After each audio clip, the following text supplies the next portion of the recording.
Hello, this is Joan with Coffee Reviews, and today we will be reviewing Day 13 of KaffeBox's Advent Calendar, featuring the Marysabel, Catuai, Natural Processed Honduras from Supreme Roastworks. And there's the container right there. Alright, let's talk a little bit about Supreme Roastworks. So, they're based out of Oslo, and the first time I'd ever tried them was my Day 11 video a couple days ago, where I tried their Natural Processed Ethiopia.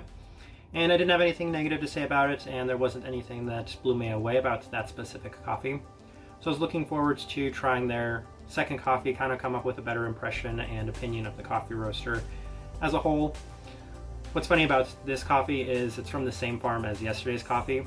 Yesterday's Tim Wendelbo was a washed Pacamara from Honduras, obviously. A washed Pacamara, and this one right here is the natural Catuai.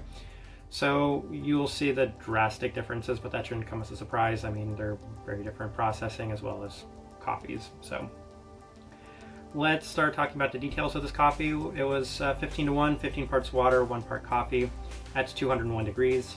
It was a standard Nordic light roast, so of course I went with the recipe that I've been using for almost all of these coffees. And let's go ahead and start talking about the coffee itself now. I had a really positive first impression of this coffee based off the grind and the bloom. It smelled very fruity, and I assumed just based off those two things we were probably working with a natural, maybe an anaerobic.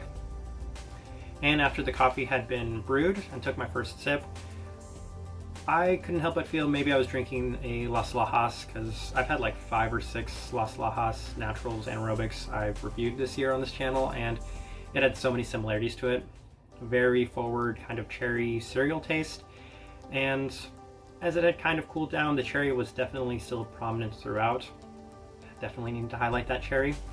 But some other flavors I was getting as it had cooled down much further was probably similar to the strawberry sundae from Luna, that natural Ethiopia Baridi. A creamy body with some strawberries, some red berries in general, actually, I would say, and chocolate caramel. Very similar to, it was pretty similar to both those two coffees, not fully identical to either of them, but had a lot of similar characteristics, and Luna of course being a lighter roaster. Let me go ahead and put up the tasting wheel right now so you can see what I was getting. And of course the thing that stands out is the berry fruit. Actually that tasted very much like raspberries right there. Berry fruit as high as possible. I mean, it was a very cherry coffee, and when it wasn't cherry, it was pretty strawberry and even raspberry, so those red berries very prominent in this coffee. I like the florals in this coffee. I always think the florals in a lot of naturals might be a little underrated. Sweetness, and had a pretty lasting finish, also pretty high. Body, about medium, could have been a little higher, but as I'm looking at this tasting wheel, I really like the way this tasting wheel looks. This is one of those tasting wheels that I feel is perfectly representative of how I felt this coffee was throughout the entire time.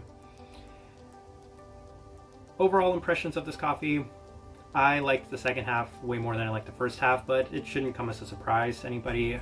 I've been pretty burnt out on cherry tasting coffees for a while now. Had so many of them throughout the year, and I absolutely loved that strawberry sundae Baridi. And I think the more this coffee cools down, the more I do enjoy it relative to my earlier opinions of it as a whole. My overall impressions of the coffee roaster, I would love to try something washed from them, because I don't think either of these two naturals were necessarily my taste. This one has gotten a lot better, so I definitely enjoy this one a little bit more than I enjoyed the first one, mostly because it has those similarities to a coffee I really loved, but neither of which are necessarily my profile, and I feel like a lot of people would love this coffee because they loved those two coffees, the Las Lajas and the strawberry sundae, were two of the most loved coffees I've heard from people this entire year, so I feel like this would be a favorite for a lot of people. And that's who I would suggest this coffee to, is anybody that did love those natural or anaerobic processed Las Lajases, or even maybe that strawberry sundae from Luna, because at the end it has those characteristics. But if you loved those two coffees, then I feel like this being a lighter version of those two coffees is pretty much perfect for you. So anybody that loves the taste of cherry in your coffee, then I think this is for you. But I'm going to leave it at that. If you've tried this coffee, please let me know what you thought, as well as if you have any opinions on Supreme Roastworks. If you're enjoying the content, give this video a like and subscribe if you're not already subscribed.